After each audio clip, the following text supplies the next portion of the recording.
y desde el principio tuve claro que no lo iba a hacer. Desde el mismo viernes, cuando empieza a generarse una presión muy fuerte, imagínense los mensajes de WhatsApp de lejanos y de cercanos, además de la opinión pública en general,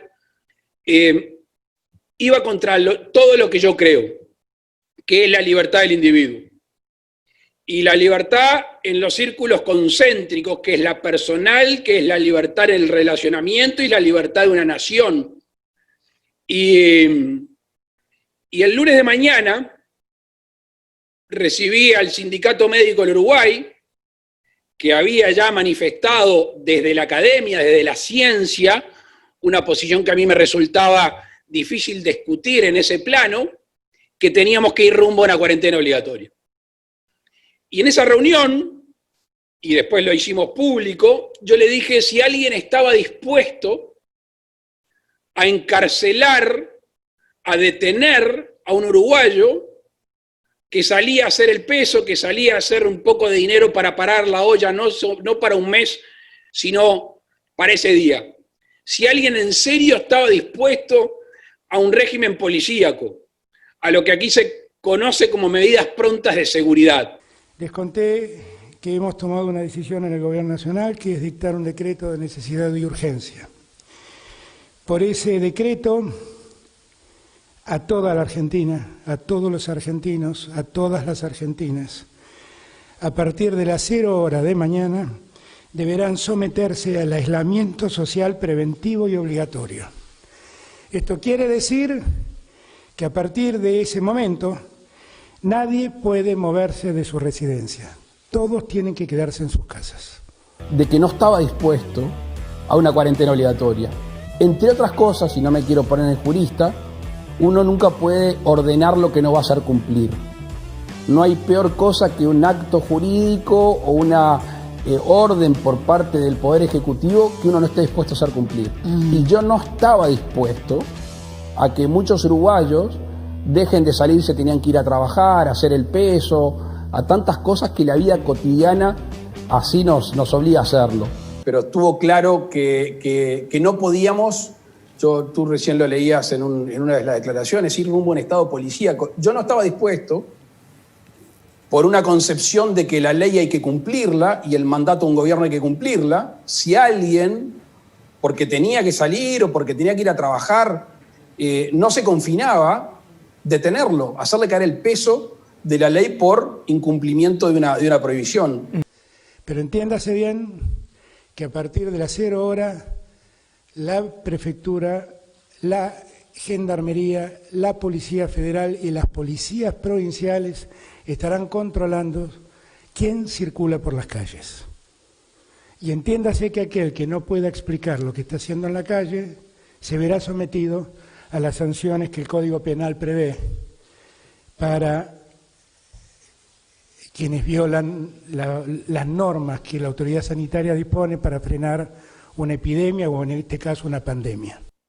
Y lo que pasó acá es que hubo un entendimiento, una comprensión, ya no solo del momento, sino de la estructura de la cual está hecha nuestra nación de hace muchos años. Libertad o muerte fue la bandera de los 33, que quizá estaba dormida, que quizá hacía falta generarle esa responsabilidad a nuestros compatriotas. Nosotros lo decimos en todos lados, libertad responsable, que es la diferencia entre libertad y libertinaje. La libertad más pura, cruda y linda es la que se ha aplicado en nuestro país, e insisto, en los 1710 días que me quedan de gobierno, creo que va a ser un faro que va a dejar a un pueblo andando, a un gobierno que se va, pero a un pueblo andando que va a ser mucho más dueño, mucho más propietario de su destino y va además a obligar mucho más a su gobierno. El empoderamiento de los ciudadanos, el sentimiento de esa libertad, va a hacer que a nosotros los gobernantes nos tengan mucho más cercanos en el control, en el contralor y en la obligación. Yo creo que aquí hay un incipiente círculo virtuoso, que no es nuevo, que estaba en el ADN nacional, pero quizá hacía falta sacudirle la modorra y lamentablemente tuvo que venir una epidemia para así poder salir adelante. Tratando de volver a la normalidad, que hoy se puede, a esta nueva normalidad, paulatinamente. Porque lejos estamos de ganar la batalla. Yo les digo esto, pero yo les pido que miren un cuadro dinámico para que vean qué ha pasado en los últimos meses y que miren la situación de Argentina. Mírenla, porque esto es lo que va a demostrar que ustedes y nosotros, todos y todas y todes, hemos hecho un gran logro y que por eso no debemos bajar los brazos. Y nosotros sabíamos que el cerrar generaba perjuicios económicos. ¿Y a quién le genera los perjuicios económicos mayores? Al que no tiene capacidad financiera. El que tiene capacidad financiera puede no trabajar hoy, puede no invertir hoy, tiene para 2, 3, 4 meses, 1 año, 2 años sin generar. Ahora, el que hace la del día, el que hace la de la semana, ese una semana sin laburar no paga las cuentas y no come. Entonces, realmente era tan drástica la medida para tomar, no era tan drástica. No, por eso no. La sintonía fina entre la salud, la economía y lo social fue fundamental, con el asesoramiento técnico, pero con las decisiones políticas. Nosotros desde el día cero supimos que cuando disponíamos una cuarentena íbamos a poner en crisis la producción, íbamos a poner en crisis el trabajo. En un momento tuvimos una presión muy fuerte de que había que generar más tributos, aumentar los tributos al patrimonio, aumentar los tributos a la gente que tiene emprendimientos mayores. Y yo me negué rotundamente. ¿Por qué? Porque son los que están empujando y los que van a empujar la salida del país.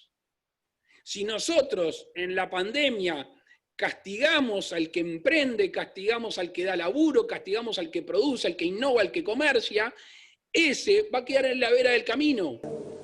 Podríamos ver cómo el virus ha matado a la economía. Cómo se cayeron los bonos de las grandes potencias y cómo las acciones de grandes imperios económicos se desmoronaron. Y uno debe preguntarse entonces, esa economía que nos proponían, ¿qué fortaleza tenía? Si tan solo un virus es capaz de tirarla abajo como quien tira abajo un castillo de naipes. Nosotros tenemos que construir una economía más sólida, y la solidez en la economía la produce la economía real, que es la que produce y desarrolla, la que produce, da trabajo y genera desarrollo. No hay otra economía. Poner más impuestos significaba más efectos recesivos, con lo cual vayamos a buscar fondos dentro del Estado. Y hoy hay mucha gente perdiendo el trabajo en el ámbito privado, y me pareció un ejemplo, me pareció algo solidario, algo de sensibilidad por parte del gobierno, que desde el presidente de la República, pasando por el vicepresidente de la República, ministros, senadores, diputados, presidentes de entes autónomos, servicios descentralizados y todos los funcionarios públicos, por encima de un salario de aproximadamente $1.900, debían hacer un esfuerzo por un periodo. Y la verdad... ¿De qué porcentaje, presidente? Perdón la interrupción. Del 20%. El 20% del salario.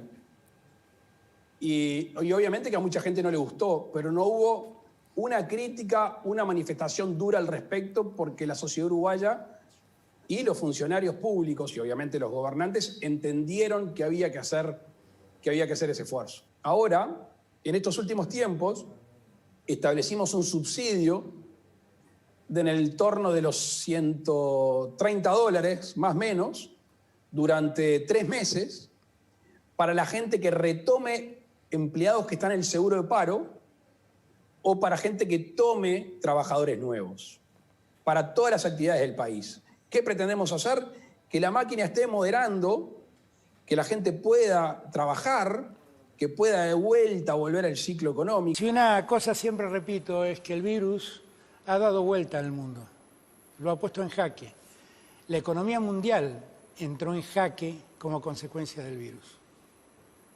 De repente, como le gusta decir a Axel, un virus que es imperceptible a la vista humana, derrumbó la economía del mundo como un castillo de naipes. Y eso lo único que dejó en evidencia fue la debilidad de ese sistema económico. Un sistema económico fundado mucho más en el interés financiero que en el interés por producir. Siempre digo yo que el capitalismo fue peor el día que el gerente financiero de la empresa fue más importante que el gerente de producción.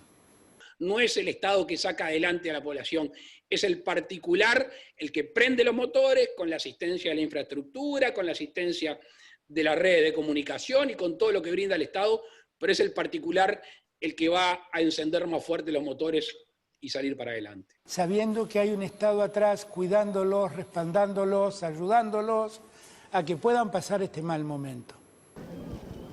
Sabíamos que venía de ahorrar, que teníamos que ahorrar. El camino era o más impuestos o ahorro. Y después de la pandemia eso se agravó y los caminos siguieron siendo los mismos. Ya hay efectos recesivos notorios en la economía nacional. Ya había antes de la pandemia, hay más. Recargar más el peso del Estado sobre los uruguayos es generar más efectos recesivos. Más gente que es sencilla y que no emprenda, y que no trabaje. Y con la cantidad de seguros de paro que hemos tenido, y algunos de esos seguros de paro que terminaron en despido, si seguimos cargándole al que emprende, al que produce, industrializa, comercia, estamos fritos. Y por eso es necesario ahorrar. Acá la plata no crece arriba de los árboles. Se gastó mal, se gastó mucho, se dejó el país endeudado y hay que reaccionar. No creo en los planes económicos. Creo que el sentido fue otro. El presidente lo que dijo acá, que él no cree en los resultados de los planes económicos. Él cree en los planes económicos y de hecho lo que se está aplicando en Argentina es un plan económico. Está íntimamente vinculado a los derechos humanos de todas las generaciones, de las anteriores y las nuevas generaciones de derechos humanos. Con respecto al episodio del dictador Maduro y con respecto a Venezuela y a Nicaragua, quizás se confundió un poco lo que no hicimos, que fue dejarlo de lado de la invitación. Nosotros tenemos relaciones diplomáticas con esos países, sin perjuicio de la cual era la asunción de un nuevo gobierno. Una cosa es el Estado, una cosa es la nación, el pueblo oriental, el pueblo uruguayo, y otra cosa es la asunción de un nuevo gobierno. Y si en mi discurso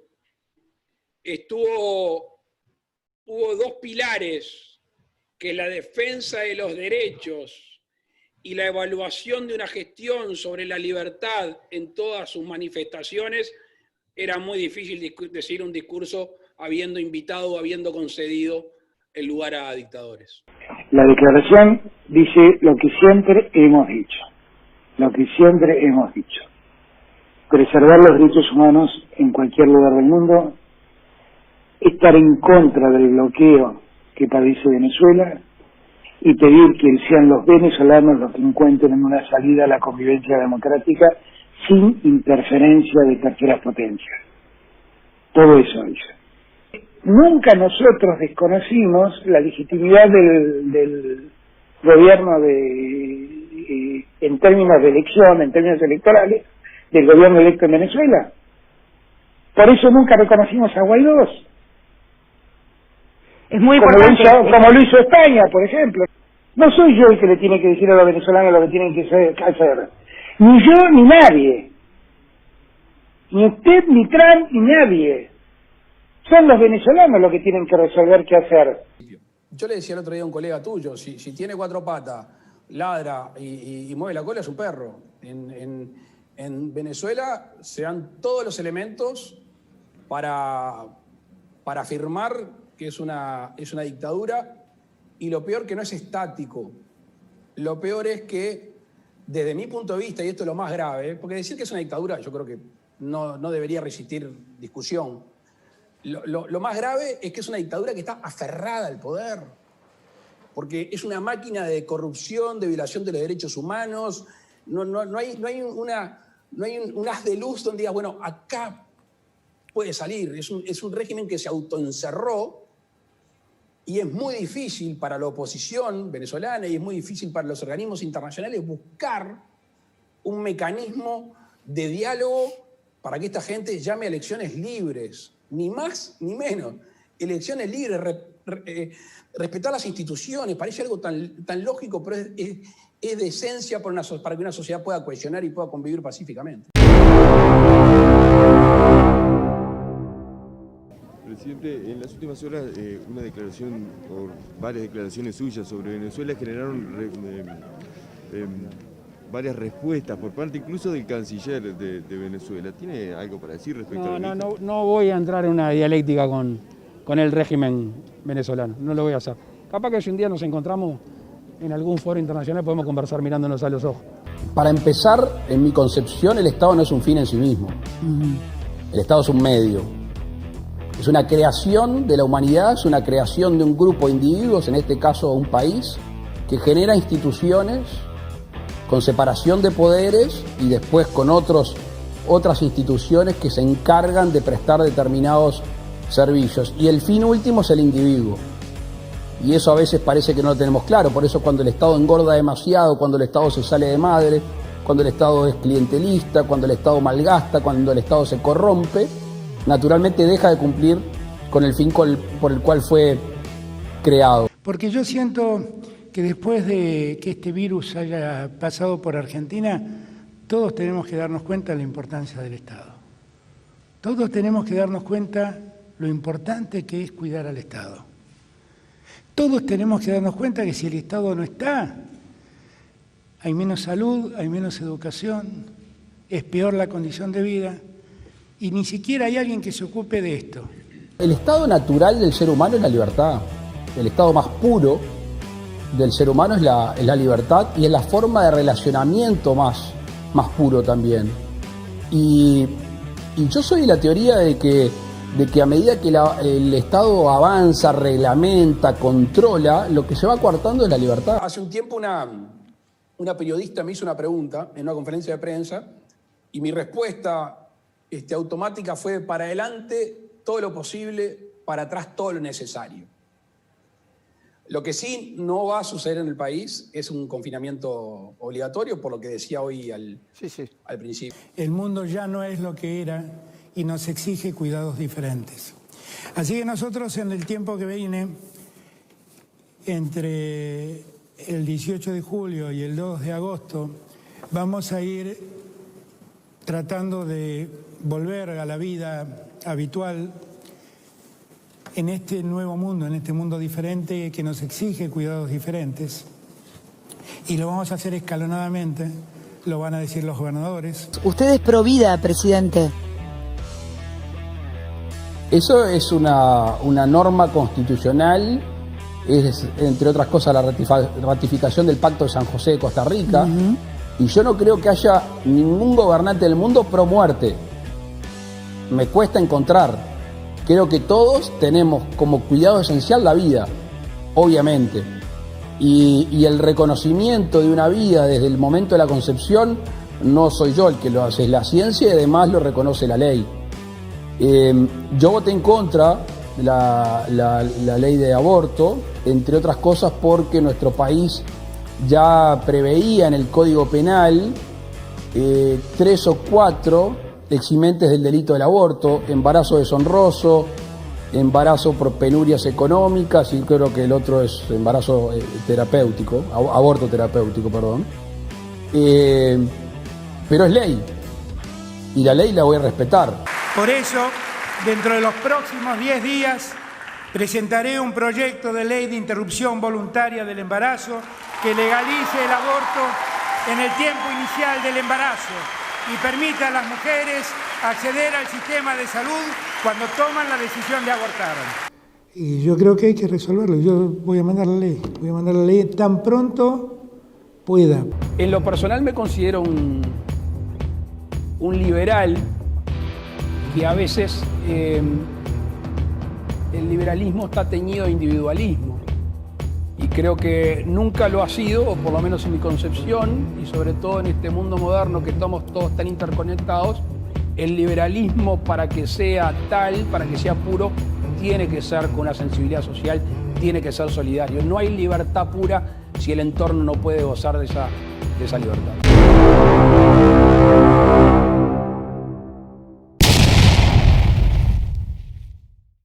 Simplemente, en estos momentos de presión, es donde uno se mira para adentro, recalcula la coyuntura, pero reafirma el rumbo que es el rumbo de la libertad. El 1 de marzo, le decía hace un rato, dije que quería que nuestro gobierno, el 1 de marzo del 2025, le pongan como vara de medida la libertad en todos sus ámbitos. Nos tocó este obstáculo, lo estamos peleando con la libertad como espada fundamental y va a ser la que después nos lleve a desarrollar ese concepto que para mí es tan importante, que es la redefinición de prosperidad, que no se define solo por términos económicos, sino por la capacidad de tener una sociedad de buen relacionamiento, vivir en paz con tu familia, poder prever el futuro, tener un ambiente saludable dentro de las tantas acechanzas que tiene este mundo tan incierto. El mundo también nos pone otros desafíos que tendremos que discutir con los líderes del mundo. No sé cómo me va a ir con los líderes del mundo con todas estas ideas que tengo. Pero lo que sí sé es que en Argentina esas ideas las tengo que discutir con ustedes. Y que si esta vez no hacemos un país que distribuya de modo más equilibrado, un país que produzca y no especule, eso, si no lo hacemos, es culpa nuestra, porque depende de nosotros. Así que hagámoslo y empecemos ya. Ustedes saben que el Estado, como estuvo todos estos meses y está hoy, va a estar al lado de ustedes ayudándolos a seguir y ayudándolos a crecer. Y les pido que crezcamos esta vez todos juntos, que todos juntos diseñemos ese país. Como decía Hugo Yasky, que lo hagamos con un diálogo que involucre a los que trabajan y a los que producen e invierten. Ese es el modo. Y el Estado va a estar sentado en esa mesa. Y no tengan ninguna duda que el país que resulte va a ser un país mejor que el que conocemos.